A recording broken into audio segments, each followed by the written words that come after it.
Aujourd'hui, le but, c'est de pouvoir te donner toutes les petites astuces qu'on a à vérifier. Donc, si jamais la retraite ne remonte pas en DSN sur un dossier. Donc, dans un premier temps, si la retraite ne remonte pas en DSN, ce qu'on va vérifier, c'est déjà qu'on ait bien créé les contacts. Parce que si on n'a pas créé le contact ARCO et AGIRC, effectivement, les données ne peuvent pas remonter. Donc, pour ça, on va aller dans le menu Contact dossier et on va vérifier la présence de nos deux contacts. Donc là, j'ai bien un contact AGIRC. Je vais vérifier les informations dans l'onglet AGIRC en sachant que je dois avoir renseigné le numéro interne AGIRC qui doit être identique au numéro interne ARCO et également les informations de paiement. Là, on est sur un dossier qui a un seul établissement. Donc les deux valeurs à renseigner, ça va être le mode de paiement et la périodicité de paiement. Si jamais on a un seul établissement et qu'on a renseigné notamment l'établissement payeur ou la banque, ce que je te conseille, c'est de venir rendre indéfini ici. Donc généralement, quand on a mis une valeur, il faut le faire 2 fois pour que la valeur se mette à blanc et que la valeur n'apparaisse plus. L'établissement payeur de cotisation et la banque, on va venir les renseigner uniquement en présence de dossiers multi-établissements où par exemple le siège social va venir payer pour les établissements secondaires. Donc là, dans notre cas, on est sur un seul établissement, donc on renseigne uniquement le mode de paiement DSN et la périodicité de paiement. Ce qui va être également important, c'est de vérifier que la coche exclut DSN ne soit pas cochée, car si cette coche-là est cochée, tout simplement, le contact va être exclu et c'est pour cela qu'il ne remontera pas en DSN. Donc ici, on a bien vérifié le cas sur la GIRC, on va vérifier sur l'ARCO et comme je te disais, on va vérifier aussi que le numéro interne soit identique. Donc là, c'est bien le cas de mon ARCO. Et les informations de paiement ARCO, de la même manière, j'ai le mode de paiement et la périodicité. Si jamais tu nous appelles à l'assistance parce que la retraite ne remonte pas en DSN, il est possible qu'on te demande, comme je l'ai fait moi dans mon dossier, dans informations spécifiques de renommer ton contact. Ça va nous permettre de vérifier que le contact que tu utilises soit bien le bon, parce que des fois on a plusieurs contacts AGIRC ARCO, donc pour être sûr que celui que tu renseignes au niveau du modèle est le bon, on va venir le renommer. Donc pour ça, dans informations spécifiques, on renseigne un nom. Ensuite, en faisant 2 fois entrer, le nom va bien apparaître au niveau de la liste des contacts ici. Donc ensuite, pour que ce soit plus facile au niveau du modèle, si jamais tu viens de le renommer, je te conseille de fermer le dossier et de le réouvrir pour que ça se passe correctement. Et donc comme on vient de le dire, une fois qu'on a vérifié que les contacts sont bien OK, on va pouvoir aller au niveau du modèle. Donc la deuxième étape.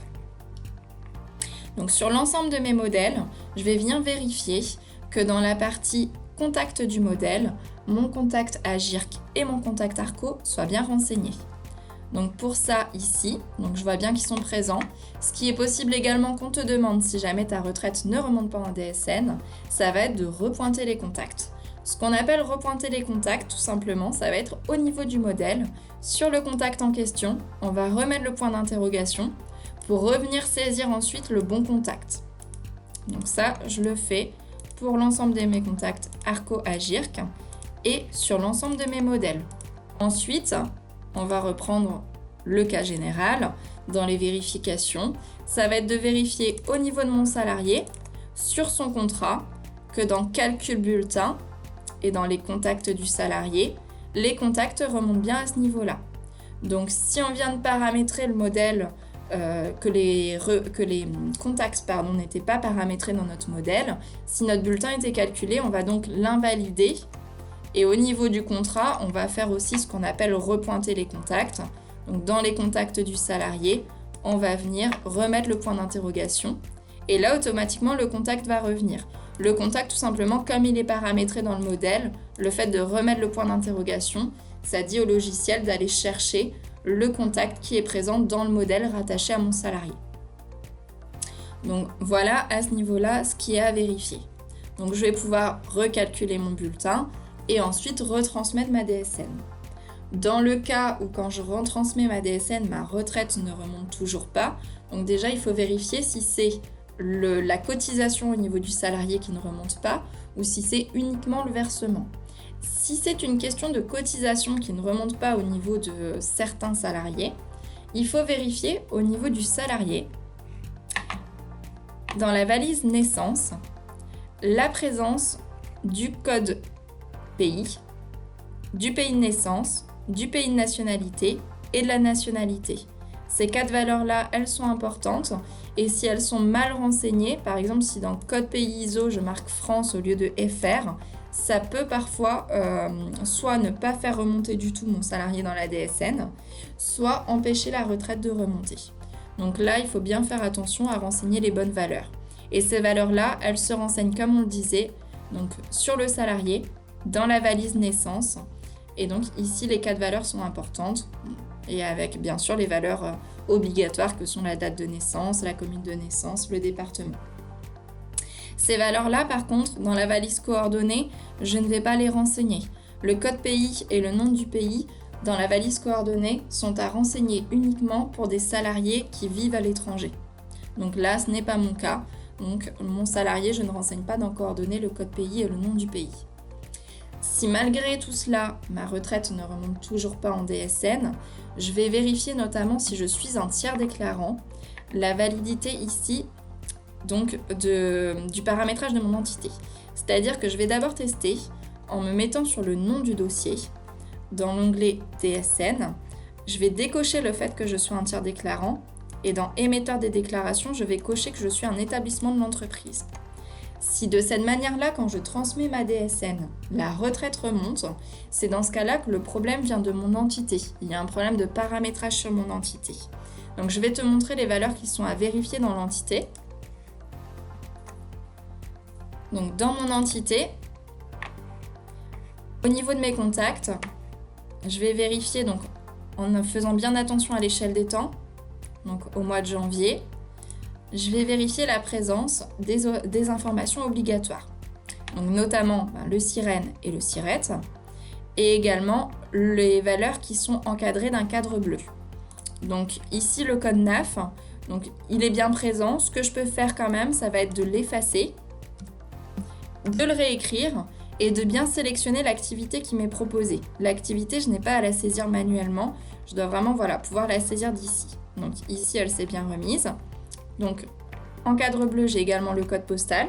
Donc je vais l'effacer et le remettre à nouveau en sélectionnant automatiquement la ville. Et pareil pour le nom du pays. Une fois que ces informations sont de nouveau saisies, je vais pouvoir fermer mon entité, retourner au niveau de mon dossier et je vais donc redécocher le fait que je sois un établissement de l'entreprise pour recocher le tiers déclarant, resélectionner mon entité et mon collaborateur donc, qui fera remonter automatiquement les valeurs de l'émetteur en DSN. Une des dernières vérifications qui va rester à effectuer, ça va être de vérifier que le contact n'ait pas été bloqué directement dans l'outil DS. Donc pour ça, quand je vais ouvrir ma DSN, je vais aller dans Aide, Utilitaire et dans la désactivation des contrats sociaux. Je vais sélectionner mon salarié sur lequel la retraite ne remonte pas et je vais faire afficher les contrats. Et là, je vois bien que mon contact, mon groupe ARCO, il remonte correctement.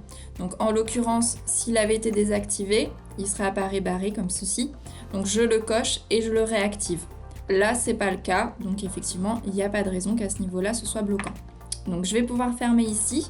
Je vais te montrer, Baptiste, les vérifications qui sont effectuées, surtout pour vérifier maintenant que ta retraite remonte correctement.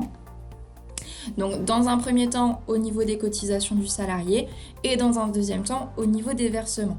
Au niveau des cotisations salariées, donc dans l'onglet salarié et dans l'onglet cotisations, je vais vérifier ici que dans le bloc 03, j'ai bien la présence dans les cotisations individuelles de la rubrique 105 qui est mon montant de cotisation régime unifié Agirc Arrco, donc qui représente ma retraite.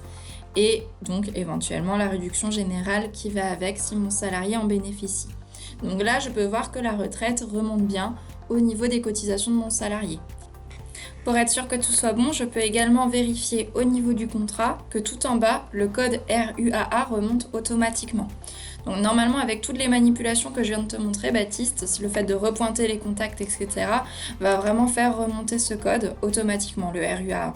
Si jamais il ne remonte toujours pas, c'est peut-être qu'au niveau de ton salarié, tu as fait une modification au niveau des informations contractuelles. Donc je vais te montrer au niveau du logiciel où ça se trouve. Au niveau du contrat, dans l'onglet DSN, le code statut catégoriel retraite, ici, si tu remets un point d'interrogation, il faudra vérifier que tu n'aies pas mis, par exemple, pas de retraite complémentaire. Donc à ce moment-là, je remets le point d'interrogation pour faire en sorte que mon code RUA remonte automatiquement. Donc là, je vais recalculer mon bulletin et effectivement, s'il ne remontait pas, je vais pouvoir retransmettre et actualiser afin que le nécessaire soit fait. Comme je te disais tout à l'heure, là on a vérifié au niveau du salarié que tout remonte correctement et c'est le cas. Donc je vais pouvoir vérifier au niveau du versement en sachant que moi je suis sur le mois de janvier. Ma retraite, je l'ai paramétrée en mensuel. Il est donc normal que je retrouve un bloc de versement ARCO.